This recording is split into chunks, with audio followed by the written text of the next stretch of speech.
Welcome back to the Rip City Drive on a Friday afternoon. It is time to bring on one of the favorite Oregon State players of the last decade or so. He's now with Lewis and Clark as quarterbacks coach, Lyle Moevao. Lyle, how are you? I'm doing great. Thanks for having me on. Appreciate you joining us for a few minutes. There's some stuff I want to ask you about Oregon State, but I want to get to the new job you have now as quarterbacks coach at Lewis and Clark. Why was this the right spot for you? Well, I think, just really starting off, it obviously all starts with a head coach, a great head coach running the program. And so having Coach Losey in that position was huge for me and the whole decision to come up here just because I'm very similar with his coaching values and a lot of the things that he carries along with the way that he coaches as well as what he teaches guys off the field and in the classroom. So I think a lot of those values that he has in those three categories are very important to myself as well. So as far as adjusting, that wouldn't take very much time to adjust to everything he believes in, and then being able to compare everything that I believe in. Pretty much the same thing. What did you learn from him when he was an assistant at Oregon State when you were playing there? The thing that Coach Losey really taught me now under his coaching as a player as well as a young coach coming up was the details. The details of whatever you do, whether it's football, whether it's running the drill, going through a drill as a player, or running the drill as a coach. It's all about the details. They have to be detailed on what you're doing, because if you don't know what you're doing, then you'll never really know how to do it or get the potential out of it. So I think details is huge on his part, and then figuring out a plan on how to go about the next steps.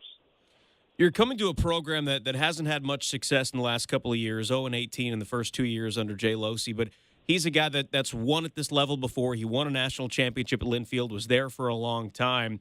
How do you feel about his ability to turn a program around, and now what you can add to that program? I mean, you pretty much said it. Said it all right there. Is he's been there before? He's done it. He knows what it takes to be at that level of football at this type of school and in this conference. He knows what it takes to be successful. It's just a matter of getting the right guys together to coach up the team, and I think that's why he brought me in. He felt like there's a lot of good things that I could bring to the table, and like I said before, it's much adjusting on my end, and I'm sure it wouldn't be much adjustments on his end as far as what I could bring and the different aspects of the offense that I can help out with however I can. Lyle Moevao is with us on the Rip City Drive. It's hard to recruit to Division III football, and you're coming from a place at Oregon State where it's a little easier to recruit there. So why is Lewis and Clark a destination that good football players would and should want to go play for? Mm-hmm. And it's fun that you say that because, there's a little bit of give and take on both ends, I think, especially with Oregon State, and the location that they're in. It's very – that's always been something that's been tough, and there's going to be challenges wherever you go on with the recruiting side of it. You're going to run into all kinds of challenges, whether it's out in Arizona or up in Washington or down in Corvallis or up here in Portland. So I think it's just a matter of what type of challenges you face. And for us, obviously, there's not many things that we're able to give or offer to student athletes on maybe facilities compared to Division I. But then we have other things that they can definitely benefit from, which is a very prestigious academic education that they can earn from attending Lewis and Clark. And then obviously location is humongous, when it comes to being in the city of Portland. And I have yet to even get my feet wet as far as being able to venture out and enjoy some of the different things that Portland has to offer. So I think that's a huge tool when it comes to recruiting. I think Portland is a great city to be a part of, and to be 15 minutes out from downtown Portland is big for us. You look at what you guys have coming back. You only lost 2 seniors from last year. You've got a returning quarterback who played for you. He's going to be a junior, and there's some experience. So have you had much of a chance to get to know the players at all yet, to look through what you got and kind of set up how you want to plan things? I've come along. Actually, I've met a few of them. I've kind of crossed paths with them here and there. We've had 2 team meetings so far since I've been here. So I have been able to get to know a few of those guys on offense, and met a lot of players on defense, and definitely sat down with our quarterbacks, had a few meetings with those guys, and was just able to kind of connect with them on a personal level, just to establish that relationship with them. Because to me, it's very important to be able to build that relationship before you even get into the football side of it. Because that's one thing that's very important when it comes to a coach and player relationship is having that trust factor. So they'll never trust you if you don't know anything about them.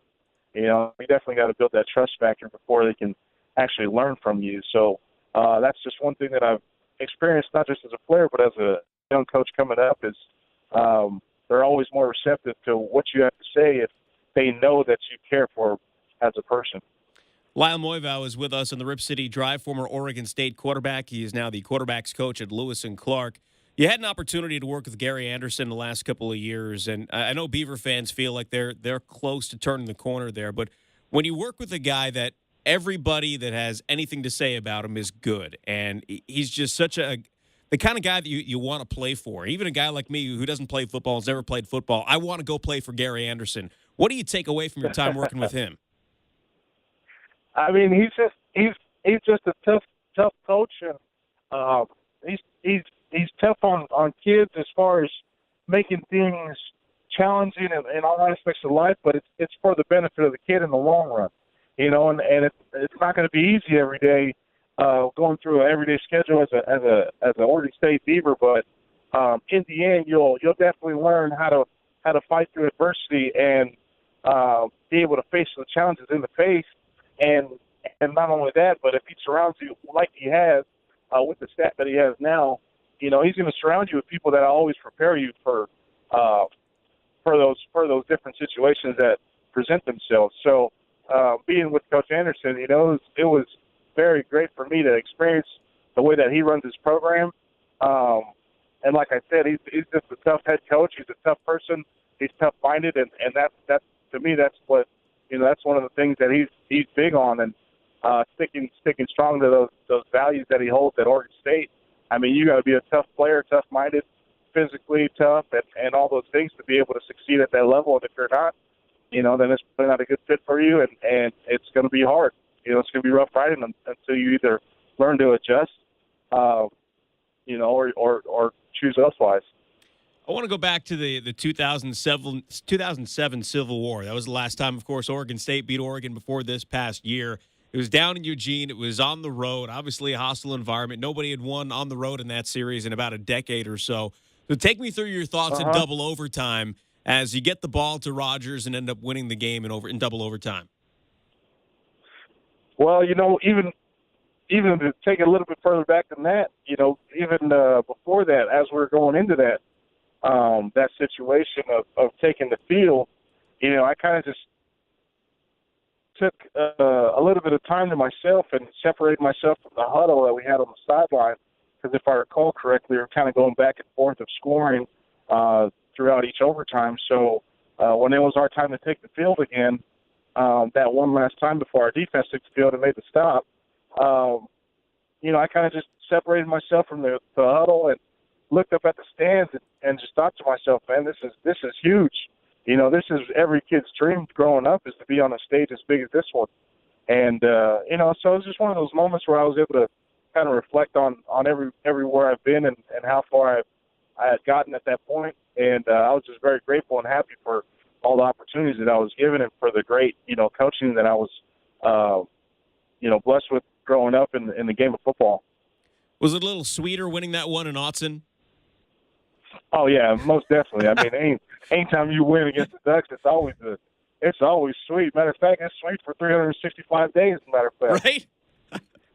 Well, exactly. That doesn't just last for a week. That lasts for 365 days, where you can go into PDX Airport and walk around with your chin high, and anybody wearing green and yellow, you can kind of just look at them and smile, and they can't do anything about it. Yeah, we've seen it now for a few months with Oregon State finally get another win. Beaver fans are very proud of the most recent Civil War. Oh yeah, and I think we still got like 200 and some days left, or to where they actually get a chance to have the redemption. But we'll see about that. I don't think it's going to fall too very too good in their favor this year. Yeah. Hey, I got to ask you. So you played football in France. I didn't think they even played football in France. What was that like? Yeah, I actually played football in Paris, France, and Osaka, Japan, and it's funny because most people don't really think that football exists. American football doesn't exist overseas, and yeah, it doesn't, because football in other languages is actually soccer, so it's actually American football, but it's actually a lot different. You know, you don't go out there and you don't practice 5 days a week. You actually practice two days a week, and for the better programs or better teams out there, they go 3 days a week. And it's funny because one of the stories that I always tell people is that halftime out in Paris is we came in the locker room at halftime, and I sat down getting ready to make halftime adjustments with our offensive coordinator and things like that, and I couldn't find our offensive line, so I asked everybody where they were, and I go outside and look for them, and they're outside in the circle smoking cigarettes. So that's kind of the difference between how serious American football is here in America and how it is elsewhere. But they're definitely passionate about the game of football, and they're always open ears to being able to learn the game, the details, and things like that. I wouldn't say they're as disciplined, but that's usually the last thing that comes along. That sounds exactly like what you would picture when you picture football in France. Like, all right, they're going to go smoke some heaters at halftime, and we'll go have some brie or something. That's funny, man. Yeah, exactly. And so it was just one of those things where, like I say, you just kind of step back and just appreciate the moment. Lyle Moevao is with us here on the Rip City Drive, former Oregon State quarterback. He is now the quarterback's coach at Lewis and Clark. Lyle, thanks so much, man. Best of luck, and congratulations on the new job. Appreciate everything. Yeah, thank you very much.